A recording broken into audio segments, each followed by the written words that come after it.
आप लोग थोड़ी साइड। बीएसपी की इस चुनावी जनसभा में इकट्ठा हुए पार्टी के सभी छोटे बड़े पदाधिकारी एवं कार्यकर्तागण, आज आप लोग देश में व यहाँ आपके उत्तर प्रदेश स्टेट में भी लोकसभा के लिए हो रहे आम चुनाव में अपनी पार्टी के उम्मीदवारों के समर्थन में मुझे सुनने के लिए यहाँ इकट्ठा हुए हैं, तो उसके लिए मैं आप सभी लोगों का हार्दिक दिल से आभार प्रकट करती हूँ। वैसे आप लोगों को ये मालूम है कि हमारी पार्टी कांग्रेस, बीजेपी व अन्य किसी भी विरोधी पार्टी तथा गठबंधन आदि के साथ मिलकर नहीं,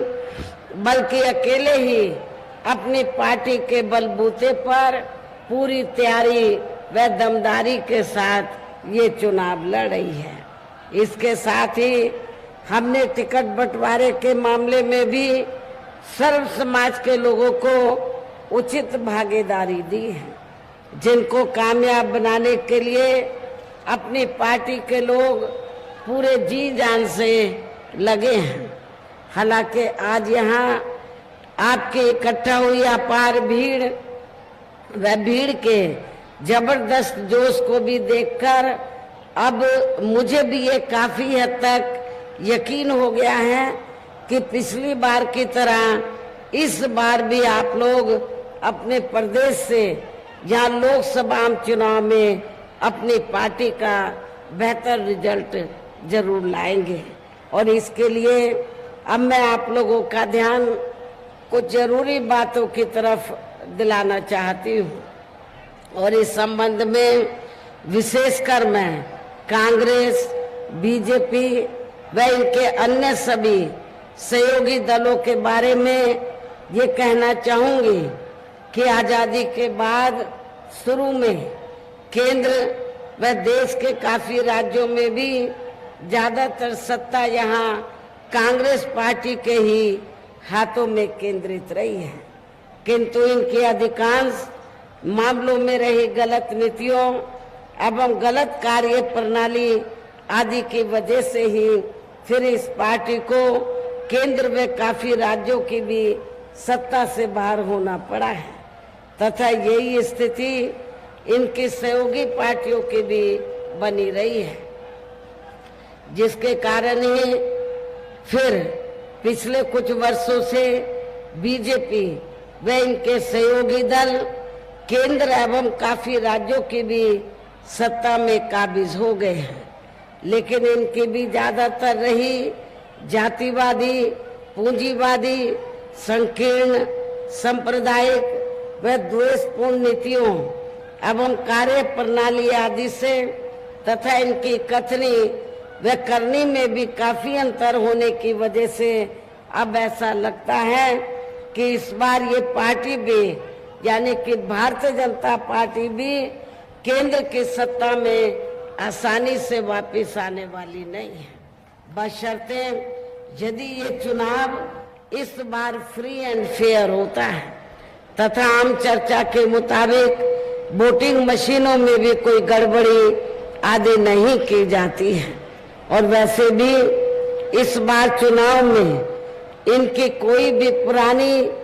एवं नई चल रही नाटकबाजी, जुमलेबाजी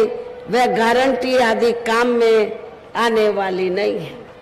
क्योंकि अब देश की जनता काफी हद तक इस बात को समझ चुकी है कि इनकी पार्टी ने अब तक देश के विशेषकर गरीबों, कमजोर तबकों, मध्यम वर्गीय एवं अन्य मेहनतकश लोगों को जो इन्हें अच्छे दिन दिखाने के असंख्य प्रलोभन भरे वायदे किए हैं तथा अनेकों हवाई व कागजी गारंटी भी दी है, तो उनका जमीनी हकीकत में अभी तक इन्होंने लगभग 1/4 हिस्सा भी कार्य पूरा नहीं किया है, बल्कि इसके स्थान पर इनका ज्यादातर समय व ताकत भी यह इनके अपने चहेते रहे बड़े बड़े पूंजीपतियों एवं धन्ना सेठों को ही ज्यादा से ज्यादा माला माल व धनवान आदि बनाने में तथा इन्हें हर स्तर पर छूट देने में व बचाने में ही लगी रही है, जिनके अधिकांश आर्थिक सहयोग से ही ये पार्टी व अन्य पार्टियां भी अपना संगठन चलाती हैं तथा चुनाव आदि भी लड़ाती हैं, जिसका काफी कुछ खुलासा बॉन्ड की आई रिपोर्ट से भी हो जाता है। इस संदर्भ में वैसे आप लोगों को ये मालूम है कि अभी कुछ दिन पहले माननीय सुप्रीम कोर्ट ने बॉन्ड की जो रिपोर्ट है तो इसको उजागर किया, और उजागर होने के बाद आप लोगों को ये मालूम हो गया कि देश में बीएसपी को छोड़कर जितनी भी राजनीतिक पार्टियां हैं, सभी राजनीतिक पार्टियों ने, कांग्रेस, बीजेपी व अन्य सभी राजनीतिक पार्टियों ने बीएसपी को छोड़कर तो ज्यादातर बड़े बड़े धन्ना सेठों और पूंजीपतियों से बॉन्ड के जरिए पैसा लिया है, और उस पैसे से ये अपना संगठन चलाती हैं और चुनाव में पैसा पानी की तरह बहाती है। लेकिन जब ये रिपोर्ट आई तो आपको ये मालूम हो जाना चाहिए कि उस रिपोर्ट में बहुजन समाज पार्टी का कहीं पर भी ये जिक्र नहीं था कि बीएसपी ने किसी बड़े पूंजीपति या छोटे पूंजीपति से 1 भी रुपया लिया है। तो इसलिए यहाँ मैं आप लोगों को ये कहना चाहूंगी कि हमारी पार्टी जो संगठन चलाती है या दफ्तर आदि चलाती है या चुनाव वगैरह लड़ती है, तो हमारी पार्टी दूसरी पार्टियों की तरह बड़े बड़े पूंजीपतियों व धन्ना सेठों से पैसा लेकर ये सब कार्य नहीं करती है, बल्कि अपनी पार्टी के ही कार्यकर्ताओं से, अपनी पार्टी के ही सभी छोटे बड़े कार्यकर्ताओं से थोड़ा थोड़ा धन इकट्ठा करके मेंबरशिप के जरिए, मेरे जन्मदिन के मौके पर भी और चुनाव में भी लोगों से थोड़ा थोड़ा धन इकट्ठा करके हम संगठन को चलाते हैं और चुनाव आदि भी लड़ाते हैं। लेकिन दूसरी पार्टियों की तरह हम लोग बड़े बड़े पूंजीपतियों और धन्ना सेठों से कोई पैसा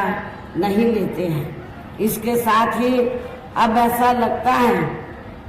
कि कांग्रेस पार्टी की तरह ही बीजेपी ने भी, यहाँ मैं ये भी बताना चाहती हूँ, जब जांच एजेंसियों की बात आती है तो जो भी पार्टी पावर में होती है, चाहे कांग्रेस पावर में रही हो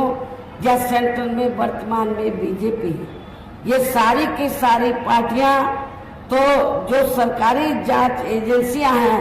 तो इनका इन्होंने राजनीतिकरण ही कर दिया है।